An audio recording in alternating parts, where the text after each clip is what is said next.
Amb motiu del nou curs escolar, la Delegació d'Ensenyament ha convocat una trobada amb els professors i mestres de religió amb la participació de l'arquebisbe Omella, que va fer un col·loqui mostrant el seu parer respecte a la figura del docent de religió. Un professor amb una formació espiritual contínua, que porti als alumnes un testimoni de coherència de vida i que faci el seu ministeri amb joia i alegria. Omella, des del seu record com a professor de religió, va animar-los a mantenir l'esperança i no defallir. Veieu, expliqueu i deieu, i tot això ha servit per alguna cosa. No ho saps mai. I l'alumne no t'ho dirà. Però si tu ho fas bé, amb amor i amb entrega, això servirà.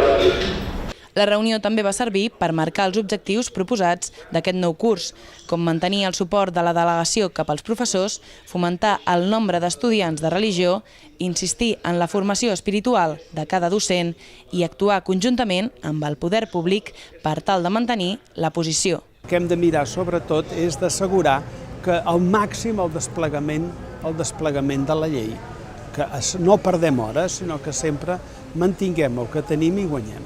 Acabat el col·loqui, l'arquebisbe Omella va presidir la missa d'enviament per a aquest curs, on els va recordar el més important de la seva tasca com a mestres. Perquè vosaltres no treballeu sol per obrir els ulls i el pensament dels joves a la ciència, a la informació que hi ha de tots els temes al món. No.